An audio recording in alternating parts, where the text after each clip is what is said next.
Hello दोस्तों। तो चलिए आज हम लोग सीडीपी के सबसे महत्वपूर्ण क्वेश्चन को लेते हैं। वही क्वेश्चन को लेंगे जो पहले आ चुका है। तो देखते हैं पहला क्वेश्चन। बाल विकास में, चलिए उठाते हैं क्वेश्चन को। बाल विकास में संवेदनशील अवधि का क्या तात्पर्य है? ठीक, तो इसको हम लोग आंसर से एलिमिनेट करते हैं। पहला क्या दे रहा है, देखिए पहला में केवल संज्ञान और सीखने में तेजी से प्रगति से संबंधित अवधि। तो यहाँ पर तो निगेटिव टैग वर्ड यहाँ पर दे दिया केवल, तो ऐसे ही नहीं होगा। अच्छा चलिए नीचे से देखते हैं। वह अवधि जिसमें शारीरिक वृद्धि अपने चरम पर हो। केवल शारीरिक वृद्धि, क्योंकि इसमें और एलिमिनेट करते हैं। वह काल जिसमें केवल, फिर आ गया निगेटिव टैग वर्ड, केवल भाषाई विकास की गति दी जा सकते हैं, तो ये भी नहीं होगा। देखिए दूसरा क्या दे रहा है, विशिष्ट क्षमताओं के विकास के लिए इष्टतम अवधि, इष्टतम, तो इसलिए ये दूसरा होगा। समझे ना, विशिष्ट क्षमताओं के विकास के लिए इष्टतम अवधि, इसलिए ये सेकंड होगा। चलिए आगे बढ़ते हैं, सेकंड क्वेश्चन देखते हैं।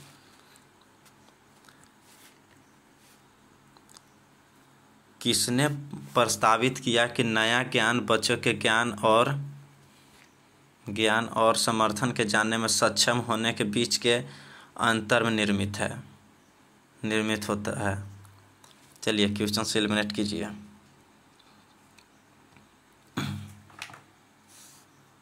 इसको तो आप लोग को मालूम ही होगा, इसका तो स्टार्टिंग में ही आंसर दे दिया है, लेवाइट्स्की। चलिए आगे बढ़ते हैं। थर्ड नंबर क्वेश्चन क्या कहता है, सीखने का आकलन। सीखने के आकलन के बजाय सीखने के लिए आकलन पर ध्यान केंद्रित करना सुनिश्चित करने के लिए इसमें क्या शामिल करना महत्वपूर्ण है? देखिए क्वेश्चन समझिए। सीखने के आकलन के बजाय सीखने के लिए आकलन पर ध्यान केंद्रित करना सुनिश्चित करने के लिए शामिल करने का महत्वपूर्ण में क्या है शामिल करने में इसमें? तो इसमें भी आप देखिए स्वमूल्यांकन से बच्चा ऐसे भी जान रहे हैं कि वो सीखेगा। फिर सहकर्मी मूल्यांकन का मतलब क्या हो गया, पीयर असेसमेंट। और यहाँ स्वमूल्यांकन का मतलब हुआ कि वो सेल्फ असेसमेंट, अपने से खुद से मूल्यांकन कर रहा है। फिर तीसरा है गुणात्मक प्रतिक्रिया, और चौथा है मात्रात्मक मापदंडों के आधार पर छात्रों के बीच तुलना। तो तुलना तो हम लोग का करना नहीं है, चौथा नंबर तो ऐसे ही गया, चौथा यहाँ से तो ऐसे ही गया। तो बचा कौन, गुणात्मक प्रतिक्रिया। तो दूसरा देखिए तीनों इसका होगा, स्वमूल्यांकन, सहकर्मी मूल्यांकन और गुणात्मक प्रतिक्रिया। मात्र यहाँ पर मात्रात्मक मापदंड के आधार पर छात्रों के बीच तुलना, ये केवल नहीं होगा। तो इसलिए मार लीजिए इसका दूसरा क्वेश्चन इसका आंसर होगा। चलिए आगे बढ़ते हैं। क्वेश्चन नंबर 4 उठाइए, पढ़िए बढ़िया से। छात्रों के लिए व्यवहारिक मतलब करके सीखने वाली गतिविधियों को क्या करना चाहिए? छात्रों के लिए व्यवहारिक मतलब करके सीखने वाली गतिविधियों को यहाँ पर डैश से छात्रों के अधिगम को संभावना है। तो आप नहीं से मानते हैं कि टालने से छात्रों के अधिगम, जब टाल दीजिएगा, अगर मानते हैं कि पहला उठाते हैं हम ऑप्शन, अगर आप लोग टाल दीजिएगा तो टाल क्या पे थी, उसका अधिगम के सुधारने का काम थोड़े ना कर रही, तो ऐसे ही गलत हो गया। और दूसरा, अगर छात्रों के लिए व्यवहारिक करके सीखने वाली गतिविधियों को सुविधा देने से छात्रों के अधिगम को बढ़ने की संभावना है। ये तो मिल गया, इसका आंसर ये सेकंड वाला होगा। बाकी तो कहीं मिल नहीं रहा है, रोकथाम प्रस्तुति ये सब से तो होगा नहीं। चलिए आगे बढ़ते हैं। 5 नंबर क्या कह रहा है, 5 नंबर क्वेश्चन पढ़िए पहले। निम्नलिखित में से कौन सा विकल्प किसी संप्रत्यय की समझ को सुसाध्य नहीं करना है? निगेटिव है। किसी संप्रत्यय की समझ को सुसाध्य नहीं करता है तो क्या है? पहला ऑप्शन पढ़िए यहाँ पर, छात्रों को शिक्षक द्वारा दिए गए नोट से उत्तर को प्रतिलिपित बनाने के लिए कहना। दूसरा पढ़िए, छात्रों से उस संप्रत्यय को अपने शब्दों में समझाने के लिए कहना है, तो पॉजिटिव मिल गया। विद्यार्थियों से विशिष्ट उदाहरणों से सिद्धांत बनाने के लिए कहना है, ये भी पॉजिटिव हो गया। छात्रों से विभिन्न स्थितियों के बीच समरूपक उत्पन्न करने के लिए कहना, ये भी पॉजिटिव हो गया। तो निगेटिव बस यही है, फर्स्ट वाला यही आंसर हो जाएगा, क्योंकि निगेटिव पूछ रहा है। देखिए यहाँ पर निगेटिव पूछ रहा है, निगेटिव का भाई निगेटिव ही होगा। चलिए आगे बढ़ते हैं। 6 नंबर क्वेश्चन देखिए, यहाँ पर आइए। 6 नंबर में क्या कह रहा है? विकास के लिए प्रत्येक चरण के लिए सामाजिक अपेक्षा को क्या कहा जाता है? The social expansion at each stage of development is referred to as, मतलब क्या कहा जाता है? विकास के लिए प्रत्येक चरण के लिए सामाजिक अपेक्षा को क्या कहा जाता है? तो इसमें क्या होगा? इसमें तो फर्स्ट ही ऑप्शन दे दिया, इसमें फर्स्ट ही हो जाएगा, विकासमत कार्य हो जाएगा। चलिए आगे बढ़ते हैं। 7 नंबर देखिए, यहाँ पर है 7 नंबर। निम्न में से किस सिद्धांतकारी ने कहा कि संज्ञानात्मक विकास एक सहयोगात्मक प्रक्रिया है? क्या है? सहयोगात्मक प्रक्रिया, यहाँ पर फोकस कीजिए, सहयोगात्मक प्रक्रिया। देखिए मिलाइए, लेवाइट्स्की कहा कि वान पेवलोव कहा कि B.F. स्किनर कहा कि जॉन बी वाटसन कहा, किसने कहा था? सतवा के मिलाइए। जहाँ सहयोग की बात हो, जहाँ सहयोग की बात हो ना, वहाँ लेवाइट्स्की लगाइए। भाषा समाज, जहाँ समाज से सीख रहा है बच्चा, चाहे भाषा से सीख रहा है, भाषा का सब महत्व आया, वहाँ पर लेवाइट्स्की आ जाएगा। चलिए आगे बढ़ते हैं। 8वां क्वेश्चन, गत्यात्मक मूल्यांकन क्या समझने में मदद करता है? डायनेमिक असेसमेंट कह रहा है। इस पर देखिए, मिलाइए, अपना से देखते हैं। बच्चे की बौद्धिक स्तर ही तो होगा नहीं, यहाँ पर मिलाइए। देखिए, गत्यात्मक मूल्यांकन क्या समझने में मदद करता है? तो बच्चे का बौद्धिक स्तर तो होगा नहीं, एलिमिनेट कीजिए अपने से। 8 नंबर, फिर समकक्षियों की तुलना में छात्र का संबंधित पद, तुलना तो करना ही नहीं है। 4 नंबर क्या कह रहा है? कि बिना समान नियमित विद्यालय में पढ़ने के लायक है कि नहीं, उससे कैसे पता चलेगा? बच्चे के, तीसरा क्या कह रहा है? बच्चे के विशिष्ट अधिगम आवश्यकताएं, हाँ यही होगा, यही पॉजिटिव है, बाकी सब निगेटिव है। चलिए आगे बढ़ते हैं। अब आ गया कथन और रीजन वाला। क्या बोल रहा है? देखिए, कथन क्या है?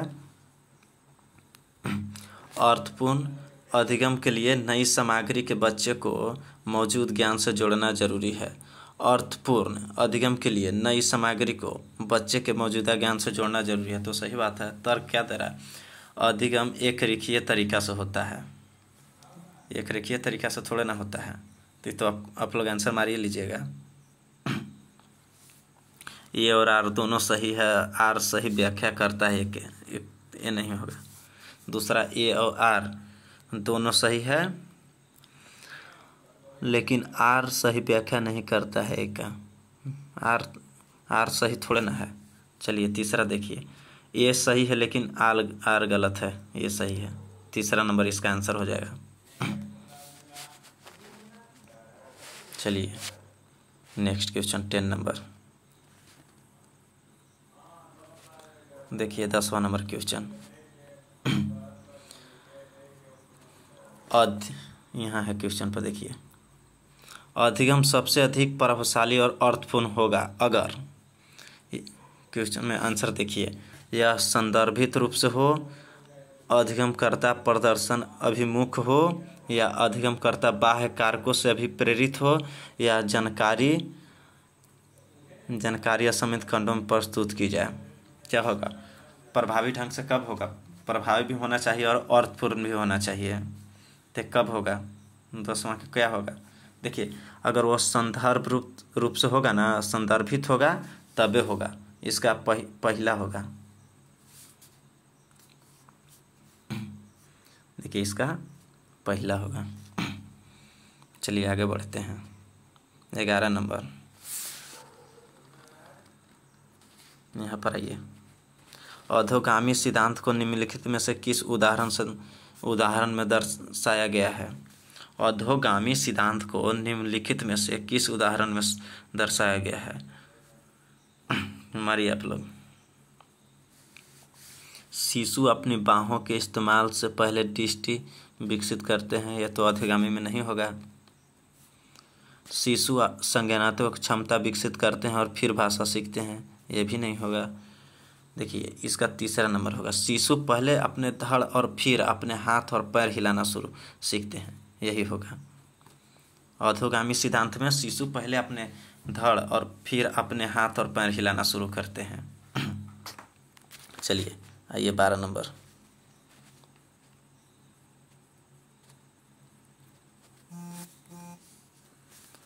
चलिए 12 नंबर है यहाँ पर, लेह वायोत्स्की के अनुसार निम्नलिखित में से कौन सा सांस्कृतिक उपकरण के उदाहरण है जो हमारे कामकाज में सहायता और परिवर्तन करते हैं? चलिए देखिए, मानचित्र, भाषा, कैलकुलेटर और स्कीमा। चलिए 12 नंबर देखिए, ऐसा हो कि जो सांस्कृतिक उपकरण हो, ना कि बाकी दूसरा चीज़, और जो हमारे कामकाज का हिस्सा भी हो। देखिए, मानचित्र है, मानचित्र तो होगा, ठीक है। भाषा भी होगा, भाषा जहाँ लेवाच के आगे भाषा तो होगा ही। कैलकुलेटर भी हमारी सहायता कर रहा है। स्कीमा, ये कहाँ से आएगा? इसका कौन होगा आंसर? पहला, दूसरा, तीसरा, किस में दिया है? तीसरा में, हमारी ये सही। चलिए 13 नंबर देखते हैं, बच्चों के मूल्यांकन के बारे में निम्नलिखित में से कौन सा कथन सही नहीं है? देखिए, निगेटिव पूछ रहा है, यहाँ पर निगेटिव पूछ रहा है। चलिए देखते हैं,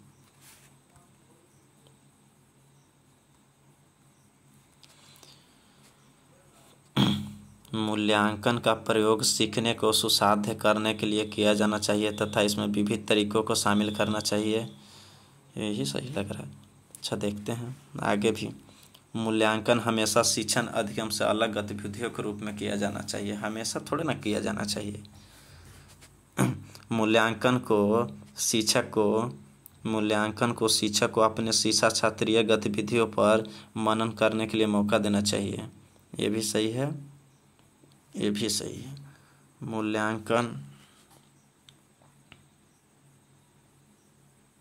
मूल्यांकन को संज्ञानात्मक, शारीरिक व मनोवैज्ञानिक क्षेत्रों पर ध्यान केंद्रित करना चाहिए, ये भी सही है। बस निगेटिव कौन है? तो सेकंड है। तो नेगेटिव ही क्वेश्चन पूछ रहा है ना, तो यही सही हो गया, सेकंड नंबर क्वेश्चन। क्योंकि मूल्यांकन हमेशा शिक्षण अधिगम से अलग गतिविधियों के रूप में जरूरी है कि किया जाएगा, शिक्षण गतिविधि में नहीं किया जाएगा। चलिए 14 नंबर क्वेश्चन देखिए,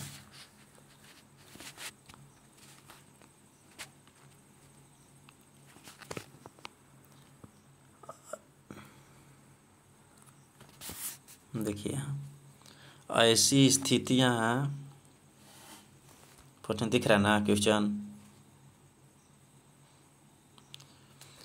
यहाँ पर क्या भराएगा? देखिए, ऐसी स्थितियाँ महत्वपूर्ण है, ऐसी स्थितियाँ डैश महत्वपूर्ण है जहाँ छात्र लंबे समय तक श्रोता होते हैं। तो ऐसी स्थितियाँ, पहला में देखिए क्या दिया है? टालना महत्वपूर्ण है, यहाँ लिखिए टालना। ऐसी स्थितियाँ टालना महत्वपूर्ण है जहाँ छात्र लंबे समय से निष्क्रिय रहते हैं, सही तो है। आगे देखते हैं। ऐसी स्थितियाँ पैदा करना महत्वपूर्ण है जहाँ लंबे पैदा थोड़ा ना कीजिएगा, ये तो गलत हो गया। ऐसी स्थितियाँ निषेध करना महत्वपूर्ण है जहाँ छात्र लंबे समय तक सक्रिय, तो फिर जब सक्रिय है तो फिर क्यों निषेध करना है। ऐसी स्थितियाँ सुदृढ़ करना है जहाँ अज्ञानता, ये भी नहीं होगा। चलिए पहल का होगा इसका आंसर। चलिए आज का लास्ट क्वेश्चन है, अधिगम को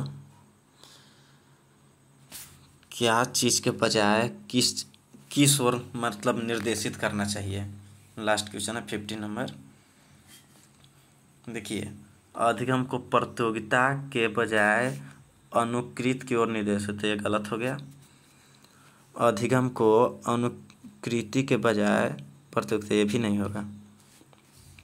अधिगम को रटने के बजाय समझने पर जोर देना चाहिए, हाँ ये सही है। अधिगम को रटने के बजाय समझने पर जोर दीजिए, अधिगम करता खुद सब समझ जाएगा। चलिए आज का क्वेश्चन 15 ही लिए थे। चलिए थैंक यू।